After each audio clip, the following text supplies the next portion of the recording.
السلام علیکم شیخ صاحب، میں نے آپ کا یوٹیوب چینل اور فیس بک دونوں کو سبسکرائب کیا ہے، پلیز مجھے جواب دے دیجیے۔ جی سر، میرا جواب یہ ہے کہ میں نے شادی نہیں کی لیکن نکاح ہوا ہے، یعنی جنسی تعلقات قائم نہیں ہوئی لیکن نکاح ہوا ہے۔ اور میں گناہ میں مبتلا تھا اور بہت تنگ آ چکا تھا اس گناہ سے۔ میں نے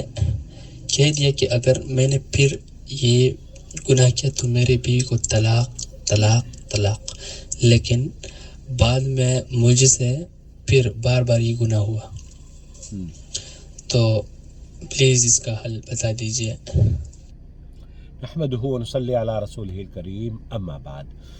دوستو، اس سے پہلے بھی اس طرح کا ایک سوال میرے پاس آیا تھا، اور عام طور پر گناہوں سے بچنے کے لیے لوگ اس طرح کی شرطیں لگاتے ہیں کہ اگر میں نے ایک صاحب نے مجھ سے رابطہ کیا تھا دبئی سے غالباً، اور وہ کال بھی ریکارڈڈ ہمارے چینل پر موجود ہے، جس میں سعودی عرب کے کبار علماء اور مشائخ کے فتاوی جات میں نے نقل کیے تھے،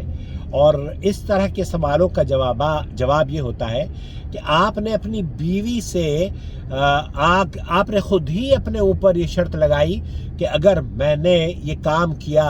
تو بیوی کو طلاق، اور آپ کی جو منشا یا آپ کا جو مقصد ہوتا ہے وہ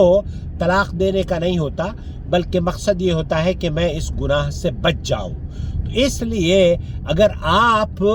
کا مقصد یہ تھا کہ میں اپنی بیوی کو طلاق دے رہا ہوں، تب تو پھر آپ کی وہ طلاق واقع ہو جائے گی۔ البتہ اگر آپ کا مقصد یہ تھا کہ اس گناہ سے میں بچ جاؤں، اور میں نے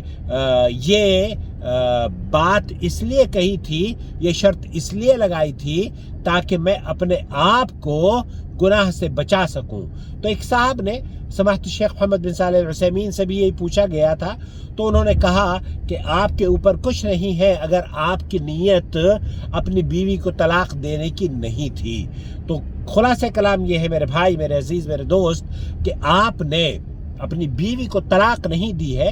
اگر طلاق دینے کی نیت سے آپ نے اس کو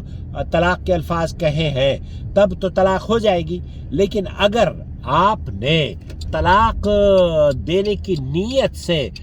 اس طرح کے الفاظ نہیں کہے ہیں تب پھر وہ طلاق نہیں ہوگی، اور اس پر آپ کو انشاءاللہ تعالی بیوی آپ کے نکاح میں رہے گی۔